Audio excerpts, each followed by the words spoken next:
ನಮಸ್ಕಾರ ವೀಕ್ಷಕರೇ, ಶೋಧಾ ಚಾನಲ್ಗೆ ನಿಮ್ಮೆಲ್ಲರಿಗೂ ಆತ್ಮೀಯವಾದ ಸ್ವಾಗತ. ಇನ್ನೇನು ಆಷಾಢ ಮಾಸ ಬಂತು. ನಮ್ಮ ಸಾಂಸ್ಕೃತಿಕ ನಗರಿ ಮೈಸೂರಿನಲ್ಲಿ ದೊಡ್ಡ ಹಬ್ಬವೇ ಆಗುತ್ತದೆ, ಅದು ಚಾಮುಂಡಿ ಬೆಟ್ಟದಲ್ಲಿ.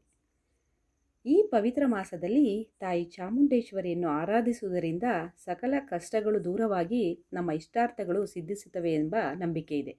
ಹಾಗಾದರೆ ಈ ಆಷಾಢ ಮಾಸದಲ್ಲಿ ಮನೆಯಲ್ಲೇ ತಾಯಿ ಚಾಮುಂಡೇಶ್ವರಿಯನ್ನು ಹೇಗೆ ಪೂಜಿಸುವುದು, ಇದಕ್ಕೆ ಬೇಕಾಗುವ ಸಿದ್ಧತೆಗಳೇನು, ಬನ್ನಿ ನಾವು ಇವತ್ತಿನ ವಿಡಿಯೋದಲ್ಲಿ ಸಂಪೂರ್ಣವಾಗಿ ತಿಳಿಯೋಣ. ಅದಕ್ಕೂ ಮೊದಲು ನೀವು ಇನ್ನು ನಮ್ಮ ಶೋಧಾ ಚಾನಲನ್ನು ಸಬ್ಸ್ಕ್ರೈಬ್ ಮಾಡಿಲ್ಲ ಅಂದರೆ ಈ ಕೂಡಲೇ ಸಬ್ಸ್ಕ್ರೈಬ್ ಮಾಡಿ, ಪಕ್ಕದಲ್ಲೇ ಇರೋ ಬೆಲ್ ಐಕನ್ನ ಟಚ್ ಮಾಡಿ. ಪೂಜೆಯ ದಿನಗಳು ಮತ್ತು ಮುಹೂರ್ತ. ಆಷಾಢ ಮಾಸದ ಎಲ್ಲ ಶುಕ್ರವಾರಗಳು ದೇವಿಯ ಆರಾಧನೆಗೆ ಅತ್ಯಂತ ಶ್ರೇಷ್ಠವಾಗಿರುತ್ತದೆ. ಅದರಲ್ಲೂ ಆಷಾಢದ 3ನೇ ಶುಕ್ರವಾರ ತಾಯಿ ವರ್ಧಂತಿ ಅಂದರೆ ಹುಟ್ಟಿದ ದಿನ ಉತ್ಸವ ಇರುವುದರಿಂದ ಆ ದಿನದ ಪೂಜೆ ಬಹಳ ವಿಶೇಷ.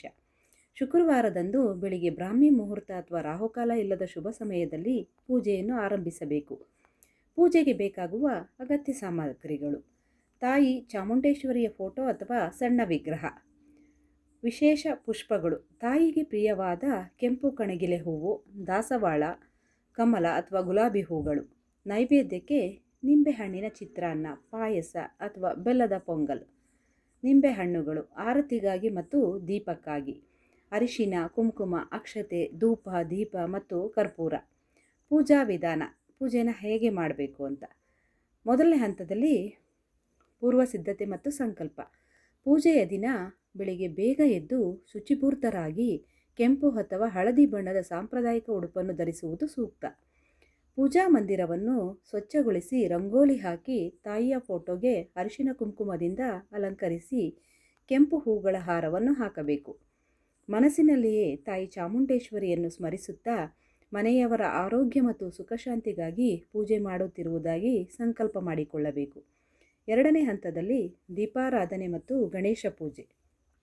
ಮೊದಲು ಪೂಜಾ ಮನೆಯ ಎರಡೂ ಬದಿಗಳನ್ನು ತುಪ್ಪ ಅಥವಾ ಎಣ್ಣೆಯ ದೀಪಗಳನ್ನು ಹಚ್ಚಿ ಯಾವುದೇ ವಿಘ್ನಗಳು ಬಾರದಿರಲಿ ಎಂದು ಮೊದಲು ವಿಘ್ನ ನಿವಾರಕ ಗಣೇಶನಿಗೆ ಪೂಜೆ ಸಲ್ಲಿಸಿ ಒಂದು ಅಡಿಕೆಗೆ ಅರಿಶಿನ ಸವರಿ ಗಣೇಶನನ್ನಾಗಿ ಭಾವಿಸಿ ಪೂಜಿಸಬಹುದು.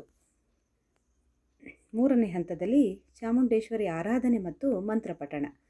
ತಾಯಿಯ ಮೂರ್ತಿ ಅಥವಾ ಫೋಟೋಗೆ ಧೂಪವನ್ನು ಅರ್ಪಿಸಿ ನಂತರ ತಾಯಿಯ ಪವಿತ್ರ ಮಂತ್ರಗಳನ್ನು ಅಥವಾ ಅಷ್ಟೋತ್ತರವನ್ನು ಪಠಿಸುತ್ತಾ ಹೂವು ಮತ್ತು ಅಕ್ಷತೆಯಿಂದ ಅರ್ಚನೆ ಮಾಡಬೇಕು. ಪಠಿಸಬೇಕಾಗದ ಸರಳ ಮಂತ್ರಗಳು: ಓಂ ಐಂ ಬ್ರೀಂ ಕ್ಲೀಂ ಚಾಮುಂಡಾಯೇ ವಿಚ್ಚೈ.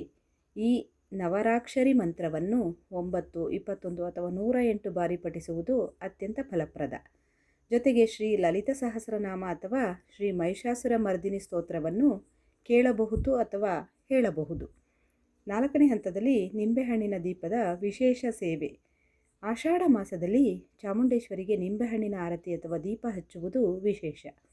ಒಂದು ನಿಂಬೆಹಣ್ಣನ್ನು ಸಮನಾಗಿ ಕತ್ತರಿಸಿ ಅದರ ರಸವನ್ನು ತೆಗೆದು ಒಳಗಿನ ಭಾಗವನ್ನು ಮೇಲಕ್ಕೆ ಬರುವಂತೆ ಉಲ್ಟಾ ಮಾಡಿ ಅದರಲ್ಲಿ ತುಪ್ಪ ಮತ್ತು ಹತ್ತಿಯ ಬತ್ತಿಯನ್ನಿಟ್ಟು ತಾಯಿಯ ಮುಂದೆ ದೀಪ ಬೆಳಗಬೇಕು. ಇದು ಮನೆಯಲ್ಲಿರುವ ನಕಾರಾತ್ಮಕ ಶಕ್ತಿಯನ್ನು ದೂರ ಮಾಡುತ್ತದೆ ಎಂಬ ನಂಬಿಕೆ ಇದೆ. 5ನೇ ಹಂತದಲ್ಲಿ ನೈವೇದ್ಯ ಮತ್ತು ಮಹಾಮಂಗಳಾರತಿ. ಸಿದ್ಧಪಡಿಸಿದ ನಿಂಬೆಹಣ್ಣಿನ ಚಿತ್ರಾನ್ನ, ಪಾಯಸ ಅಥವಾ ಹಣ್ಣು ಹಂಪಲುಗಳನ್ನು ತಾಯಿಗೆ ನೈವೇದ್ಯವಾಗಿ ಸಮರ್ಪಿಸಬೇಕು. ಕೊನೆಯಲ್ಲಿ ಕರ್ಪೂರದ ಆರತಿಯನ್ನು ಬೆಳಗಿ ತಾಯಿಗೆ ಸಾಷ್ಟಾಂಗ ನಮಸ್ಕಾರ ಮಾಡಿ ಪ್ರಸಾದವನ್ನು ಸ್ವೀಕರಿಸಬೇಕು. ವೀಕ್ಷಕರೇ, ಆಷಾಢ ಮಾಸದಲ್ಲಿ ಭಕ್ತಿ ಮತ್ತು ಶ್ರದ್ಧೆಯಿಂದ ತಾಯಿ ಚಾಮುಂಡೇಶ್ವರಿಯನ್ನು ಈ ರೀತಿಯಾಗಿ ಆರಾಧಿಸುವುದರಿಂದ ತಾಯಿಯ ಕೃಪೆ ಸದಾ ನಮ್ಮ ಮೇಲಿರುತ್ತದೆ.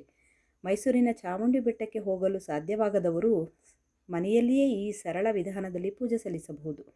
ಈ ಮಾಹಿತಿ ನಿಮಗೆ ಇಷ್ಟವಾಗಿದ್ದರೆ ವಿಡಿಯೋವನ್ನು ಲೈಕ್ ಮಾಡಿ ನಿಮ್ಮ ಸ್ನೇಹಿತರೊಂದಿಗೆ ಹಂಚಿಕೊಳ್ಳಿ. ಇಂತಹ ಮತ್ತಷ್ಟು ರೋಚಕ ಮತ್ತು ಸಾಂಸ್ಕೃತಿಕ ವಿಷಯಗಳ ಶೋಧಕ್ಕಾಗಿ ನಮ್ಮ ಶೋಧಾ ಚಾನಲನ್ನು ಸಬ್ಸ್ಕ್ರೈಬ್ ಮಾಡಲು ಮರೆಯಬೇಡಿ. ಶೋಧಾ ಸದಾ ನಿಮ್ಮೊಂದಿಗೆ. ಧನ್ಯವಾದಗಳು. ಜೈ ಚಾಮುಂಡೇಶ್ವರಿ.